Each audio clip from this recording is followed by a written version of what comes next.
शांति। 24/5/2024। मीठे बच्चे, देही अभिमानी बाप तुम्हें देही अभिमानी भव का पाठ पढ़ाते हैं। तुम्हारा पुरुषार्थ है देह अभिमान को छोड़ना।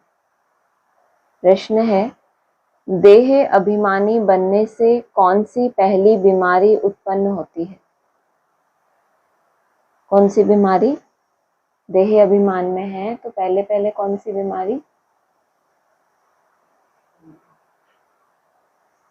नाम रूप की। देह को देखेंगे तो देह का नाम रूप वो सब याद आएगा ना। यह बीमारी ही विकारी बना देती है। इसलिए बाप कहते हैं आत्मा अभिमानी रहने की प्रैक्टिस करो। इस शरीर से तुम्हारा लगाव नहीं होना चाहिए। देह के लगाव को छोड़ एक बाप को याद करो तो पावन बन जाएंगे। बाप तुम्हें जीवन बंध से जीवन मुक्त बनने की युक्ति बताते हैं। यही पढ़ाई है। ओम शांति। रूहानी बाप कह रहे हैं कि आत्मा अभिमानी अथवा देही अभिमानी होकर बैठना है। किसको याद करना है? बाप को।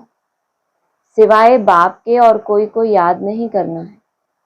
जब बाप से बेहद का वर्षा मिलता है तो उनको याद करना है। बेहद का बाप आकर समझाते हैं देही अभिमानी भव, आत्मा अभिमानी भव। देह अभिमान को छोड़ते जाओ। आधा कल्प तुम देह अभिमानी होकर रहे हो, फिर आधा कल्प देही अभिमानी होकर रहना है। सतयुग त्रेता में तुम आत्मा अभिमानी थे, वहां मालूम रहता है कि हम आत्मा हैं। अब यह शरीर बूढ़ा हुआ, इसको अब छोड़ते हैं, यह चेंज करना है। तुम भी पुराना शरीर छोड़कर दूसरे शरीर में प्रवेश करते हो, इसलिए तुमको अभी आत्मा अभिमानी बनना है। कौन बनाते हैं? बाप। जो सदैव आत्मा अभिमानी है वह कभी देह अभिमानी बनते नहीं। भले एक बार आते हैं तो भी देह अभिमानी नहीं बनते, क्योंकि यह शरीर तो पराया लोन पर लिया हुआ है। इस शरीर से उनका लगाव नहीं रहता। लोन लेने वाले का लगाव नहीं रहता। जानते हैं यह तो शरीर छोड़ना है। बाप समझाते हैं मैं ही आकर तुम बच्चों को पावन बनाता हूं। तुम सतो प्रधान थे सो फिर तमो प्रधान बने हो। अब फिर पावन बनने के लिए तुमको अपने साथ योग सिखलाता हूं। योग अक्षर ना कह, याद अक्षर कहना ठीक है। याद सिखलाता हूं। बच्चे बाप को याद करते हैं। अभी तुमको भी बाप को याद करना है। आत्मा ही याद करती है। जब रावण राज्य शुरू होता है तो तुम बच्चे देह अभिमानी बन पड़ते हो, फिर बाप आकर आत्मा अभिमानी बनाते हैं। देह अभिमानी बनने से नाम रूप में फंस पड़ते हो, विकारी बन जाते हो। नहीं तो तुम सब निर्विकारी थे, फिर पुनर्जन्म लेते लेते विकारी बन जाते हो। ज्ञान किसको, भक्ति किसको कहा जाता है, यह तो बाप ने ही समझाया है। भक्ति शुरू होती है द्वापर से, जबकि 5 विकार रूपी रावण की स्थापना होती है। भारत में ही राम राज्य और रावण राज्य कहा जाता है, परंतु यह नहीं जानते कि कितना समय राम राज्य और कितना समय रावण राज्य चलता है। इस समय सभी तमो प्रधान पत्थर बुद्धि हैं, पैदा ही भ्रष्टाचार से होते हैं, इसलिए इसको विशियस वर्ल्ड कहा जाता है। नई दुनिया और पुरानी दुनिया में रात दिन का फर्क है। नई दुनिया में सिर्फ भारत ही था। भारत जैसा पवित्र खंड कोई बन न सके, फिर भारत जैसा अपवित्र भी कोई नहीं बनता। जो पवित्र वही फिर अपवित्र बनता है, फिर पवित्र बनता है। तुम जानते हो देवी देवताएं पवित्र थे, फिर पुनर्जन्म लेते लेते अपवित्र बन गए हैं। सबसे जास्ती जन्म भी यही लेते हैं। बाप समझाते हैं, मैं बहुत जन्मों के अंत के जन्म के भी अंत में आता हूँ। यह पहला नंबर ही 84 जन्म पूरे कर वानप्रस्थ में आता है, तब मैं प्रवेश करता हूँ। कितने जन्म? 84 जन्म पूरे करके। मुरली में क्या बोला है कि अभी कृष्ण की आत्मा कौन से जन्म में पढ़ रही है? 82 जन्म भोग अभी कृष्ण की आत्मा भगवान बाप से पढ़ाई पढ़ रही है। नहीं सुना? कंफर्म? 82 जन्म भोग के माना वो हो गया 83वां जन्म, बहुत जन्मों का अंत। फिर ये हो गया उसका अंत। इसमें भी जब वानप्रस्थ अवस्था आती है, 60 वर्ष होते हैं, तब मैं प्रवेश करता हूँ।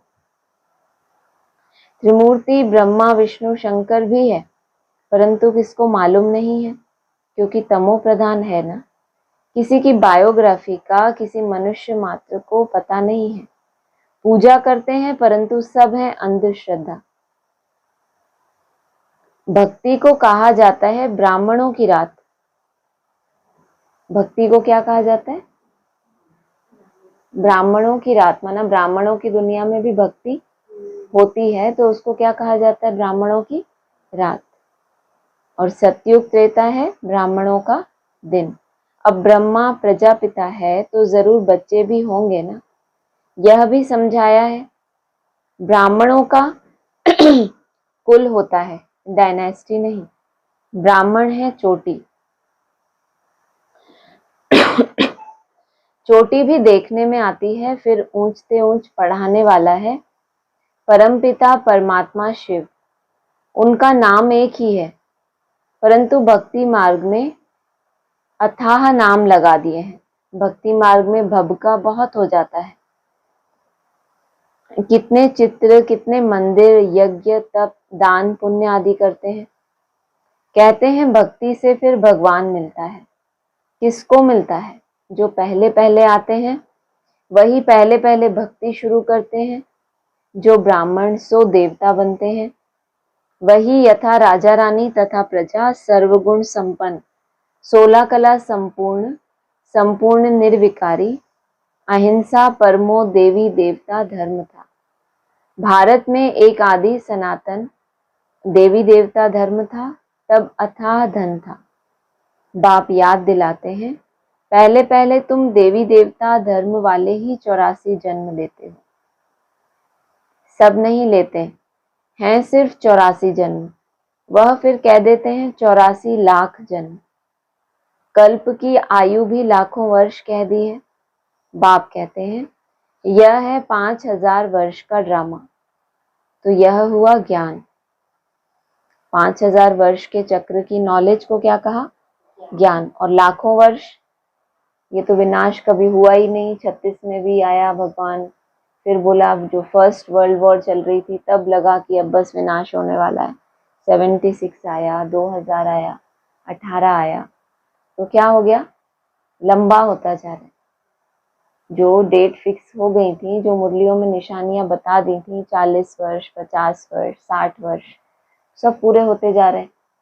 तो क्या हुआ? उन्होंने कल्प की आयु को क्या कर दिया? लंबा। और फिर जो 5000 वर्ष मानिंद कितना, ये हो गया एक्यूरेट ज्ञान कि 5000 वर्ष मानिंद 5000 दिन माना कितने वर्ष? 14 वर्ष। तो इसमें कैसे ये फाइनल चक्र को एक बार घूम जाना है और फाइनल सब कुछ होना है। तो यह हो गया ज्ञान।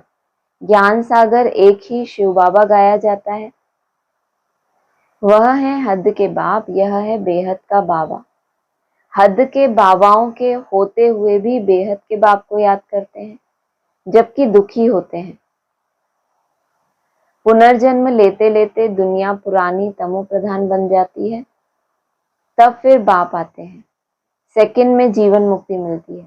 कब? जब आते हैं। कब बताया ऊपर कुछ लाइंस पहले? अंत के भी अंत में जब वानप्रस्थ अवस्था होती है तब मैं प्रवेश करता हूँ। तो कहा तब फिर बाप आते हैं, सेकंड में जीवन मुक्ति मिलती है। किससे? बेहद के बाप से। तो जरूर जीवन बंध में है, पतित हैं, फिर पावन बनना है। यह तो सेकंड की बात है। ज्ञान 1 सेकंड का है, क्योंकि पढ़ाई तो तुम बहुत पढ़ते हो।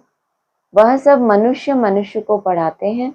पढ़ती तो आत्मा ही है, परंतु देह अभिमान के कारण अपने को आत्मा भूलकर कह देते हैं हम फलाना मिनिस्टर हैं, यह है। वास्तव में है आत्मा। आत्मा मिस्टर मिसेस के तन से पाठ बजाती है, यह भूल जाते हैं। नहीं तो आत्मा ही शरीर से पाठ बजाती है। कोई क्या बनते हैं, कोई क्या बनते हैं, ये रियलाइज करते हो? या स्त्री चोला है तो बस मैं ये हूँ, और पुरुष चोला है तो मैं पुरुष हूँ। तो विपरीत भी कभी कभी चिंतन करो तो उससे क्या होता है? जो बोला ना मिस्टर और मिसेस का, ये क्या हो गया? ये भी तो देह के आधार से भान हो गया ना। तो आदि में क्या प्रैक्टिस कराई थी बाबा ने दादियों को? मैं आत्मा पुरुष हूँ। तो बाबा ने मुरली में कहा है मैं फीमेल हूँ, मैं कुमारी हूँ। ये भान भी निकल जाना चाहिए। इसका मतलब फीमेल्स में भान ज्यादा होता है, इसलिए उनको ये प्रैक्टिस कराई कि मैं क्या हूँ? पुरुष हूँ। तो ये प्रैक्टिस करनी है ना। बाप समझाते हैं अभी यह पुरानी दुनिया बदल नई बनती है। वर्ल्ड की हिस्ट्री ज्योग्राफी जरूर रिपीट होती है। नई दुनिया है सतो प्रधान। घर भी पहले नया होता है तो कहेंगे सतो प्रधान, फिर पुराना जड़ जड़ीभूत तमो प्रधान होता है। इस बेहद के नाटक या सृष्टि चक्र की नॉलेज को समझना है, क्योंकि यह पढ़ाई है, भक्ति नहीं है। भक्ति को पढ़ाई नहीं कहा जाता। जब तक बुद्धि का भटकना चालू है, देह के आधार से सब कुछ है, उसको फिर पढ़ाई नहीं कहा जाता। पढ़ाई का पहला चैप्टर ही क्या है? मैं आत्मा हूँ। तो वहां से पढ़ाई की शुरुआत है। भक्ति को पढ़ाई नहीं कहा जाता, क्योंकि भक्ति में एम ऑब्जेक्ट कुछ भी नहीं होती।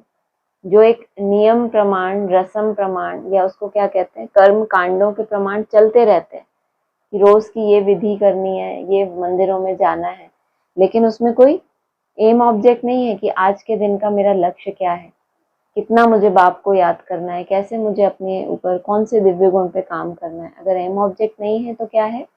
भक्ति। जन्म जन्मांतर वेद शास्त्र आदि पढ़ते रहो, यहाँ तो दुनिया को बदलना है।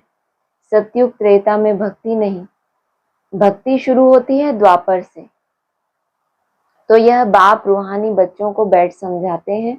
इसको कहा जाता है रूहानी नॉलेज अथवा रूहानी ज्ञान। रूहानी नॉलेज कौन सिखलाएगा? सुप्रीम रूह यानी परम पिता ही सिखलाएगा। वह तो सभी का है ना।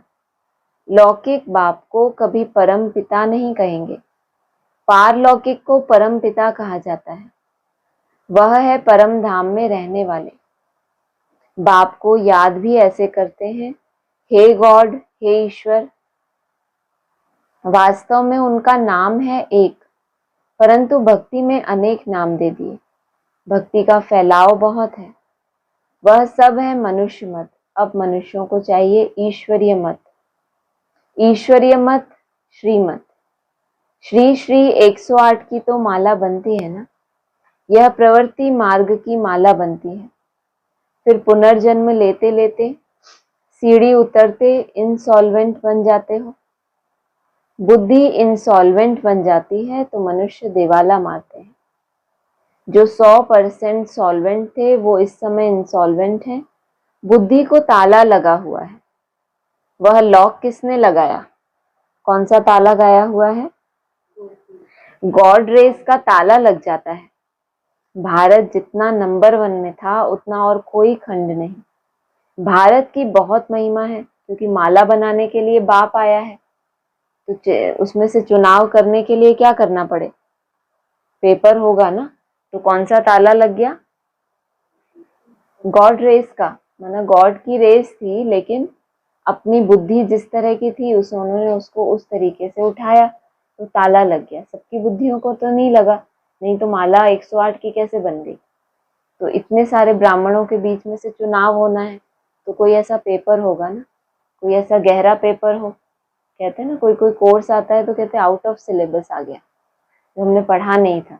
लेकिन बाबा तो कहते हैं मैं तुमको सारी पढ़ाई पहले ही पढ़ा देता हूँ, जो युक्तियां हैं, जो पार्ट है, पहले ही बोल दिया। शंकर का पार्ट कैसा है? एकदम वंडरफुल, जो तुम बच्चे भी समझ ना सको कि उसका भाव क्या है। माला तो बनानी है, लेकिन उसके द्वारा विनाश, जो माला में आने योग्य नहीं है उनको गॉडरेज का ताला लगना है, ये है उनका कर्तव्य।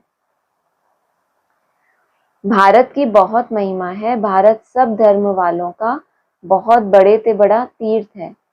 तीर्थ मतलब क्या? किनारे लगाने वाला स्थान। अलग अलग धारणाओं वाले जो भी हैं, सब धर्म वाले बोला ना, उनकी धारणाएं अलग ही हैं, अपने हिसाब से हैं, लेकिन फाइनली क्या होना है?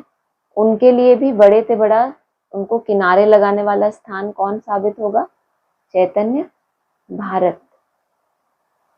परंतु ड्रामा अनुसार गीता को खंडन कर दिया। भारत और सारी दुनिया की भूल है। भारत में ही गीता को खंडन किया है। जिस गीता के ज्ञान से बाप नई दुनिया बनाते हैं और सर्व की सदगति करते हैं। भारत सबसे ऊंच और बहुत धनवान खंड था, जो अभी फिर से बन रहा है। यह उल्टा झाड़ है, इनका बीज ऊपर में है। उसको वृक्षपति कहा जाता है। बृहस्पति की दशा बैठती है ना, झाड़ का बीज वृक्षपति वो ऊपर में है, और दशा कौन सी बैठती है? बृहस्पति की। बाप समझाते हैं मैं वृक्षपति आता हूं तो भारत पर बृहस्पति की दशा बैठती है। मैं वृक्षपति आता हूं माना प्रवेश करता हूं तो भारत पर बृहस्पति की दशा बैठती है, ऊंच बन जाते हैं। फिर रावण आया है तो राहु की दशा बैठती है।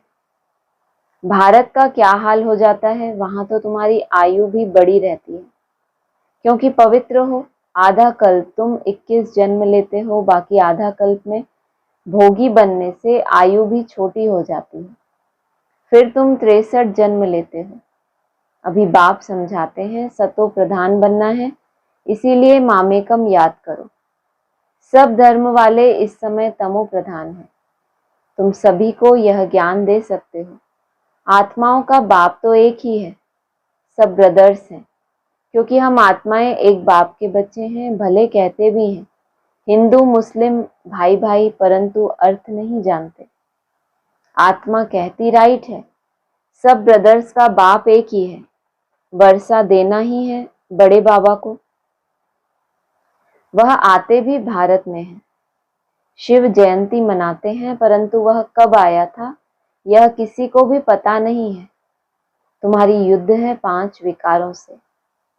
काम तो तुम्हारा नंबर 1 दुश्मन है। रावण को जलाते हैं, परंतु वह है कौन? क्यों जलाते हैं? कुछ नहीं जानते। द्वापर से लेकर तुम नीचे उतरते इस समय पतित बन गए हो।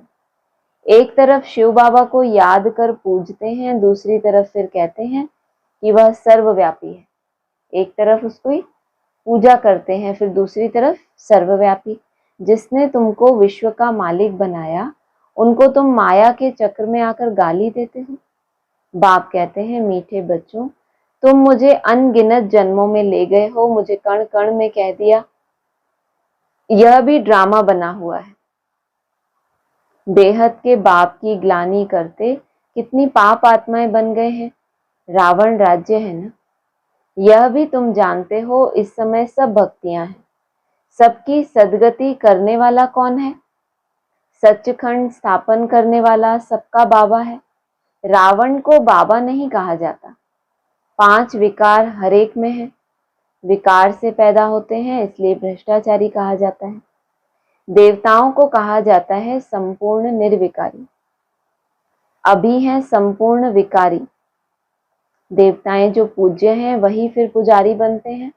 वह कह देते हैं आत्मा सो परमात्मा। बाप कहते हैं यह भूल है। पहले पहले तो अपने को आत्मा निश्चय करना है। हम आत्मा इस समय ब्राह्मण कुल के हैं, फिर देवता कुल में जाते हैं। यह ब्राह्मण कुल है, सर्वोत्तम कुल। ब्राह्मणों की डिनाइस्टी नहीं है, चोटी है ब्राह्मणों की। तुम ब्राह्मण हो ना, सबसे ऊपर में है शिव बाबा। ब्राह्मणों की डिनाइस्टी नहीं है। क्या है ब्राह्मणों की? चोटी, माना चोटी का पुरुषार्थ करने वाली ऐसी आत्माओं का संगठन। चोटी में क्या होता है? बहुत सारे बालों का गुच्छा, माना संगठन होता है ना। डायनेस्टी नहीं है कि नंबरवार बिठा दें कि ये राजा वो प्रजा, क्योंकि सब पुरुषार्थी हैं, इसलिए ब्राह्मणों की माला भी नहीं बनती। चोटी है ब्राह्मणों की, तुम ब्राह्मण हो ना, सबसे ऊपर में है शिव बाबा। भारत में विराट रूप बनाते हैं, परंतु उसमें न ब्राह्मणों की चोटी है न चोटियों का बाप है। भारत में विराट रूप का यादगार बनाया है। क्यों? क्योंकि विराट रूप में सब समाये हुए हैं, सब तरह के हैं। विराट माना ब्रॉड रूप। जितना जो महीन बनता जाता है फिर उसका उतना ब्रॉड रूप सामने आता है ना। तो भारत में विराट रूप बनाते हैं, परंतु उसमें गलती क्या कर दी? न ब्राह्मणों की चोटी का यादगार रखा, न चोटियों का जो बाप है। अर्थ कुछ भी नहीं समझते, त्रिमूर्ति का अर्थ भी नहीं समझते। क्या नहीं समझते? इसका मतलब त्रिमूर्ति का भी कोई अर्थ है ना। ऐसे थोड़ी कि ब्रह्मा ही विष्णु बन गए, फिर वही महादेव, हम ही वो बन गए, तो ये कोई अर्थ हुआ? इसको अर्थ कहेंगे। अर्थ माना जरूर उसके पीछे कोई सार है कि त्रिमूर्ति, नाम ही देखो, 3 मूर्तियां, तो संख्या क्यों दी हुई है? तो संख्या है तो फिर नंबर देते हैं, तो भाई 1 2 3 नंबरवार उनका इस ड्रामा में पार्ट रिपीट होता है। बोला ना, वर्ल्ड की हिस्ट्री ज्योग्राफी रिपीट होती है, तो कौन से वर्ल्ड की बात है? 5000 वर्ष पहले जो रिपीट हुआ था वो तो हो रहा है, वो तो कॉमन बात हो गई। लेकिन ये त्रिमूर्ति के हिसाब से ये ड्रामा कैसे हर 30-33 वर्ष के बाद हूबहू रिपीट होता है? तो इसको कहेंगे कि ये हिस्ट्री ज्योग्राफी रिपीट होती है। इसलिए तो बाबा ने कहा है आदि सो अंत। बाबा आदि की बातें याद दिलाकर अंत का इशारा देते हैं। यह व्यक्त वाणी में आया। आदि की बातें क्यों बताते हैं? अब जो पास्ट इज पास्ट, हमको तो बाबा यही सिखाते हैं ना, पास्ट इज पास्ट, अब भूल जाओ। तो हमें क्यों इतना याद दिलाते हैं? आदि में ऐसा होता था, 14 वर्ष भट्टी चली थी, तुम ऐसे करते थे, क्या जरूरत उसकी? आदि की बातों की याद दिलाकर तुमको अंत का इशारा दे रहे हैं कि टैली करो कि तुम वही आत्माएं हो। उनको ही तो याद दिलाएंगे जिन्होंने वहां पर पार्ट प्ले किया होगा, और समझ में भी उनके ही आएगा।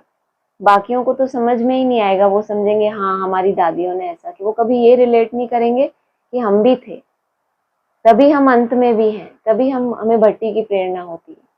वो कभी ऐसे नहीं कर पाएंगे। वो केवल भक्त बन के उनकी महिमा करेंगे, क्योंकि नहीं होगा ना पार्ट।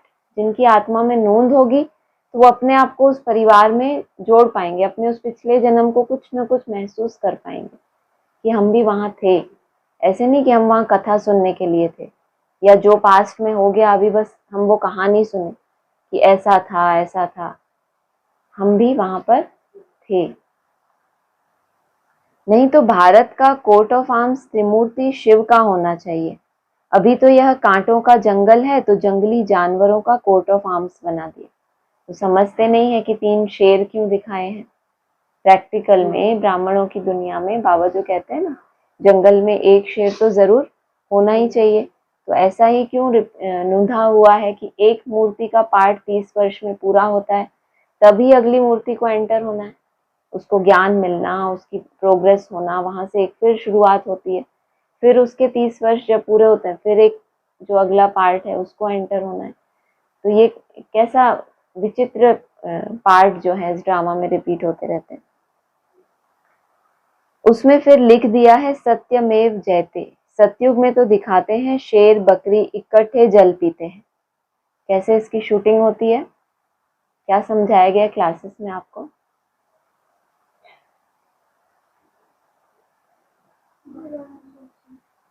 सूर्यवंशी हो गए शेर, शेर जैसे पुरुषार्थी। चंद्रवंशी कुछ ना कुछ अधीनता है, तो आप बोलो, मैं क्यों बोला? तो सतयुग में शेर बकरी इकट्ठे जल पीते थे, माना ज्ञान। एक टाइम कैसा आएगा, अभी जो शूटिंग पीरियड कौन सा चल रहा है, तो ये सतयुगी शूटिंग पीरियड भी तो पूरा होगा ना। तो फिर क्या होगा, इकट्ठा देखेंगे शेर जैसी सूर्यवंशी आत्माएं और चंद्रवंशी आत्माएं एक ही घाट पर वो ही जल पी रही है। मतलब मैं वो टाइमलाइन वाला नहीं हूँ, इसमें ऐसा लिखा है। सत्यमेव जयते माना विजय, सत्यमेव जयते माना विजय, सब खीर खंड होकर रहते हैं। माना ये क्या हो गई, अपने विकारों पर विजय, सब आपस में कैसे रहे, खीर खंड होकर। माना दूध और मीठा ये जब आपस में मिलते हैं तो क्या होता है, खीर बनती है। और दूध और नमक या नमक और पानी जब मिलते हैं तो कैसा लगता है, खारा खारा, तो वो हो गया लून पानी। राम राज्य में खीर खंड हो जाते हैं, इनको कहा ही जाता है कांटों का जंगल। एक दो को पहला नंबर कांटा विकार का लगाते हैं। बाप कहते हैं काम महाशत्रु है, यह आदि मध्य अंत दुख देने वाला है, नाम ही है रावण राज्य। बाप कहते हैं इन 5 विकारों पर जीत पाकर जगत जीत बनो, यह अंतिम जन्म निर्विकारी बनो। तुम तमो प्रधान पतित बने हो, फिर सतो प्रधान पावन बनो। गंगा कोई पतित पावनी नहीं है, शरीर का मैल तो घर में भी पानी से उतार सकते हो। गंगा में इतना दूर मेहनत करके जाओ, मैल ही उतारनी है ना, तो घर में भी तो टैप वाटर बहुत बढ़िया। आत्मा तो साफ नहीं हो सकती। भक्ति मार्ग में कितने ढेर के ढेर गुरु लोग हैं। मान लो ज्ञान जल की भी बात है, सिर्फ ज्ञान जल को अगर सुनने से ही आत्मा साफ हो जाए तो फिर तो आप घर में बैठकर भी वो सुन सकते हो। नहीं, जो वाणी वहां पर चल रही है वही घर में बैठकर आप, लेकिन जो संगठित आप योग से, बाबा ने बोला है आत्मा साफ किससे होती है, योग बल से। उसके लिए आपको पावर चाहिए, उसके लिए आपको स्थान का वायुमंडल चाहिए, संगठन का सहयोग चाहिए। और मुरली का भी ये तो कायदा है कि जब आप संगठन में सुनते हैं तो बहुत ज्यादा अलर्ट होके सुनते हैं, और उससे पहले आपने कुछ ना कुछ बाबा को याद किया होता है, तो आपकी मन बुद्धि अपने कंट्रोल में होती है, कुछ ना कुछ वो बाहरी दुनिया से डिटैच हुई होती है। तो ये कायदा बनाया हुआ है। बाकी अगर सिर्फ ऐसे सुनने से पावन बन जाए, योग का कुछ भी अभ्यास ना करे, तो फिर ऐसे तो फिर घर में ही सफाई हो जाए, अगर सिर्फ सुनने से होनी है तो। आत्मा तो साफ नहीं हो सकती। कनरस मिल सकता है कि फलानी बहन ने बहुत अच्छी मुरली सुनाई, आज मुरली बहुत अच्छी थी, लेकिन मुरली में से अगर आपको कोई पॉइंट ही टच नहीं हुई, आपने उसके ऊपर दिन भर में कुछ आपको याद ही नहीं रहा आज क्या आया था, तो वो मुरली क्या थी, कनरस। भक्ति मार्ग में कितने ढेर के ढेर गुरु लोग हैं, वहां भी तो चलता है ना, कितना अच्छा अच्छा सुनाते हैं। यहाँ तो चलो मुरली सुनाई जाती है तो किसी के आंसू आंसू तो नहीं आते, वो लोग तो ऐसे भागवत कथा करते हैं तो लोग रोने लगते हैं, इतने भावुक हो जाते हैं कि बस पूछो ही मत। फिर क्या होता है, खत्म, घर में गए, वही दुनिया में गए और सब कुछ खत्म, फिर उनको आना पड़ता है। तो वही चीज है ना, सतगुरु तो एक ही है सदगति करने। सतगुरु ने एक बार आपकी सदगति कर दी, फिर दुनिया के किसी कोने में भी पटके जाओ सेवा के लिए, तो भी वो सदगति की अवस्था आपसे कोई छीन नहीं सकता। सुप्रीम बाप भी है, टीचर भी है, सुप्रीम सतगुरु भी है, वही तुमको सृष्टि के आदि मध्य अंत का नॉलेज सुनाते हैं। तीनों नॉलेज सुनाई ना, पहले सृष्टि की आदि हुई, लेकिन बाबा ने ये जरूर बोला है कि पिछाड़ी का समाचार तो बाबा पिछाड़ी में ही देंगे ना, अंत का समाचार अभी से बता दें, कुछ ना कुछ रहस्य तो ड्रामा में रहेंगे। अब वो कहें कि भाई एक ही 69 तक जो वाणियां चली उसमें सारा समाचार आ गया, तो फिर बाबा ये क्यों कह रहे हैं कि अंत का समाचार तो बाप अंत में ही सुनाएंगे, तो अंत तक रहेंगे तभी तो सुनाएंगे, या हवा से आवाज आएगी। तो बहुत सीधी सी बात है ना, ये साकार मुरली का पॉइंट है कि अंत का समाचार तो बाप अंत में ही सुनाएंगे ना, अभी से तो सब कुछ नहीं बता देंगे। तो सृष्टि के आदि मध्य अंत का नॉलेज सुनाते हैं। अच्छा, मीठे मीठे सिकी लदे बच्चों प्रति माता पिता बाप दादा का याद प्यार गुड मॉर्निंग। रूहानी बाप की रूहानी बच्चों को नमस्ते, रूहानी बच्चों की रूहानी बाप दादा को नमस्ते। धारणा के लिए सार है, सतो प्रधान बनने के लिए सिवाय बाप के और किसी को भी याद नहीं करना, देही अभिमानी बनने की प्रैक्टिस करनी है। याद तो कितने सारे आते हैं, फिर क्यों बाबा रोज रोज कहते हैं किसी को भी याद नहीं करना, नहीं करना, नहीं चाहते, आते हैं फिर भी, क्या मतलब इसका। हाँ तो आएंगे तो क्या करें, बाबा कह रहे याद नहीं करना। वरना आप अपनी लगन से किसी को याद करते हो, वो एक अलग चीज होती है, उसमें आपका भी इंटरफेरेंस है। भाई किसी की याद आई और आप उसी के साथ चल पड़े तो आप गए ना, अब आप याद कर रहे हो। पहले तो सिर्फ उसकी याद आई, मान लो यहाँ बैठे हो, आपको अपने बेटे की याद आई, फिर आपने हटाया बाबा को याद, तो वो याद करना नहीं कहेंगे, आई और आप करने लगे, आपने उसको और आगे बढ़ा दिया, तो अब क्या कर रहे हो, आप याद कर रहे हो। माया आती है वो बात नहीं कह रहे बाबा, लेकिन आप अपनी तरफ से उसके पीछे चले जा रहे हो, या आप उसी सेकंड अपने आप को रोक रहे हो, या 10 सेकंड 20 सेकंड, तो वो 10-20 सेकंड आपने अपनी इच्छा से बह गए उसके पीछे, ये फ्लो में चले गए। तो ऐसा तो होता ही है ना, याद आ जाती है फिर हम याद करने भी लगते हैं, हम उसके आगे भी और कुछ कुछ प्लान करते हैं ना, तो वो बाबा कह रहे हैं देही अभिमानी बनने की प्रैक्टिस करनी है, सबसे खीरखंड होकर रहना है, इस अंतिम जन्म में विकारों पर विजय प्राप्त कर जगत जीत बनना है। वरदान है बाप की छत्र छाया में सदा मौज का अनुभव करने और कराने वाली विशेष आत्मा भव। बाप की छत्र छाया में सदा क्या लगाया, सदा मौज का अनुभव करने और दूसरों को कराने वाली विशेष आत्मा भव। जहां बाप की छत्र छाया है वहां सदा माया से सेफ है।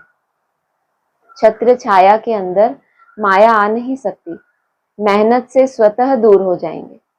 आपने अपने लिए एक छत्र छाया का निर्माण कर लिया, अपने चारों तरफ एक ऐसा ऑरा क्रिएट करके रखा है कि ऐसी कोई ड्रिल भी अगर विजुअलाइज करो ना, कि मेरे चारों तरफ एक ऐसा कुछ ऑरा है जिसके अंदर माया नहीं आ पा रही, और उस ड्रिल में बैठो कुछ समय, तो देखो आपको कोई भी विकल्प नहीं आएगा, क्योंकि एक मन के लिए एक नवीनता दी आपने, उसको कुछ नया सिखाया। तो मन को तो हमेशा क्या चाहिए, कुछ ना कुछ नया चाहिए। बाबा को याद करते करते बाहर क्यों चला जाता है, जब उसको बता दिया कि ये 1 घंटा बाबा को ही याद करना है, तो क्यों, उसको कुछ नवीनता चाहिए। अगर आप उस याद में ही रमणीकता लेकर आओ, हम जो चेंज लेते हैं 10-10 मिनट ड्रिल का, किसको याद रहता है कि अभी कौन से 10 मिनट है, 2 लोगों को याद रहता है, याद रहता है तो हाथ नहीं उठाया, याद रहता है अभी 10 मिनट, पहले 10 मिनट कौन से हैं, गलत जवाब,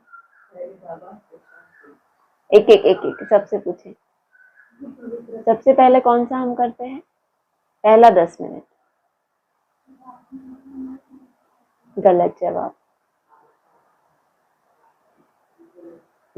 दूसरा कौन बताएगा, दूसरा शांति का, तीसरा पवित्रता का, हाँ ठीक ठीक, चौथा शक्ति स्वरूप, गलत जवाब।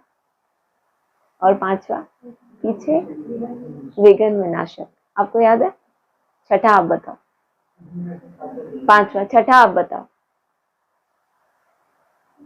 कोई नहीं बोलेगा, नहीं याद आ रहा,